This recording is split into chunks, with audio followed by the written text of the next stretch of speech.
마태복음 24장 40절로 42절까지 저와 여러분들이 한 목소리로 읽습니다. 40절입니다. 그때에 두 사람이 밭에 있음에 한 사람은 데려가고 한 사람은 버려둠을 당할 것이요 두 여자가 맷돌질을 하고 있음에 한 사람은 데려가고 한 사람은 버려둠을 당할 것이니라. 그러므로 깨어 있으라. 어느 날 너희 주가 임할는지 너희가 알지 못함이니라. 아멘. 왜 깨어 있어야 하나라는 제목으로 말씀을 드립니다. 오늘 말씀은 인자가 임할 때 나타날 구체적인 현상에 대해서 말씀하고 있는데요. 둘이 똑같은 장소에서 똑같이 일을 하고 있었는데 하나는 데려감을 당하고 하나는 버려둠을 당한다라고 말씀을 하고 있죠.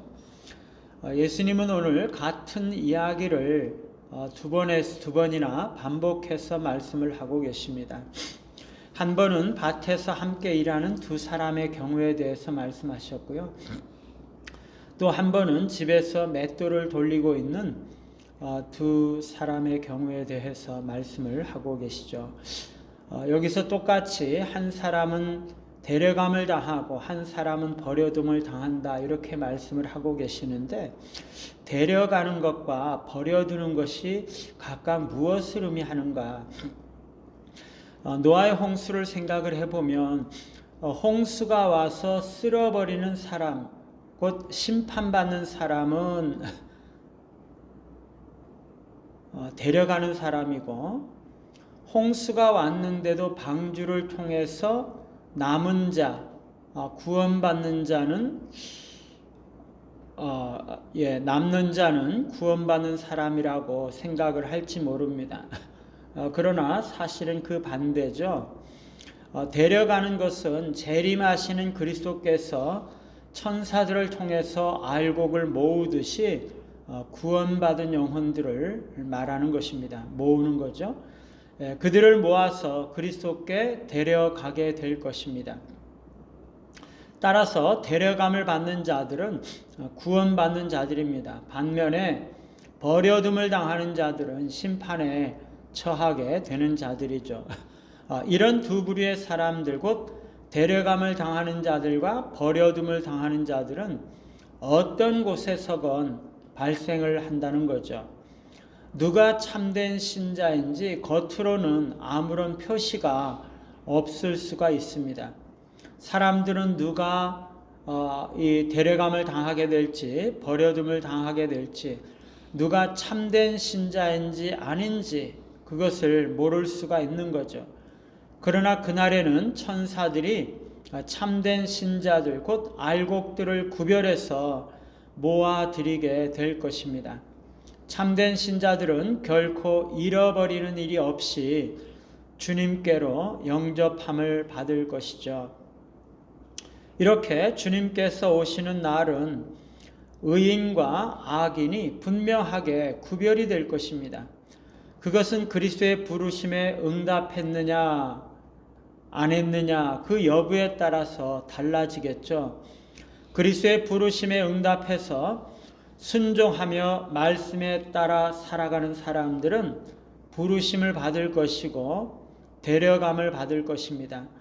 그렇지 않은 자들, 그리스도의 부르심에 응답하지 않은 자들은 버려둠을 당하고 심판을 받게 되는 것입니다. 그러므로 우리 주님은 신자들에게 깨어 있으라고 말씀을 하고 계시죠.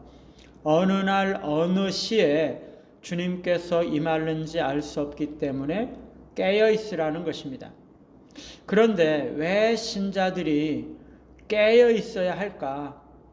성경의 다른 가르침에 따르면은 그리스도의 부르심에 응답하여 예수 그리스도와 연합한 자들은 결코 그 연합이 깨뜨려질 수 없다고 말씀을 하시죠.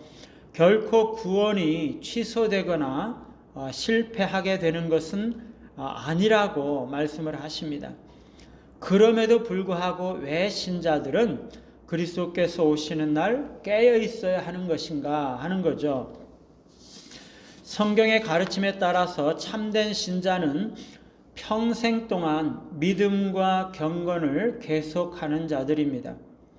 그들이 영적으로 깨어 있다는 것은 이러한 지속적인 믿음의 표현이기 때문이죠. 그것은 구원을 얻는 문제가 아니라 준비와 순종을 통해서 자신의 삶에서 믿음의 실제성을 보여주는 거죠. 그가 참으로 믿음이 있는 자라면 깨어 있어서 주님을 대비하는 그런 삶을 살아야 한다는 것입니다. 우리는 우리 자신들만 구원 얻는 자가 아니라 다른 사람들이 그리스도를 믿도록 영향을 미치는 삶을 살기 위해서 부름을 받은 사람들입니다. 우리 신자들은 계속적으로 자신의 믿음, 희망, 소망을 반영하는 방식으로 삶을 살아야 하는 것이죠. 이를 위해서 깨어 있어야 하는 것입니다. 깨어 있으라는 것은 지속적인 성화에 대한 부르심이기도 하죠. 택하신 자들에게는 구원이 보장이 되지만 그리스도를 더욱 닮아가는 성화의 과정은 계속적으로 진행되어야 하고 의식적인 노력과 영적인 훈련으로서 계속 이루어 가야 하는 것이죠. 깨어 있어야 하는 것은 주님께서 이루신 그 구원을 계속적으로 이루어 감으로써 성화 과정에 참여하는 것을 말하는 것입니다. 뿐만 아니라 우리는 영적인 안일에 빠지지 않도록 주의해야 하는 거죠.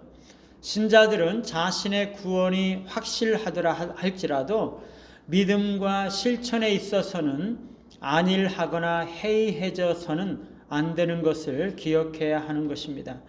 이러한 경계는 하나님의 뜻과 성령의 역사의 조화를 이루도록 살아갈 수 있게 해주는 것입니다. 우리는 끊임없이 하나님을 기쁘시게 하는 삶을 살아야 하는 거죠. 깨어 있으라는 요청은 구원을 잃을까봐 두려워하는 것이 아니라 하나님의 은혜에 변화시키는 능력을 반영하는 방식으로 생활을 하고 거룩하게 성장하고 신실한 증인이 되기 때문에 그리스도를 영화롭게 하는 것에 관한 것입니다. 그리스도의 재림의 때가 언제 있는지 아는 이가 없는 거죠. 주님께서 오시는 날 등 밝히고 주님을 맞이하는 자가 복된 자인 것입니다. 늘 깨어서 기름을 준비하며 사시는 우리 모두가 되시기를 간절히 바랍니다. 찬송가 108장입니다.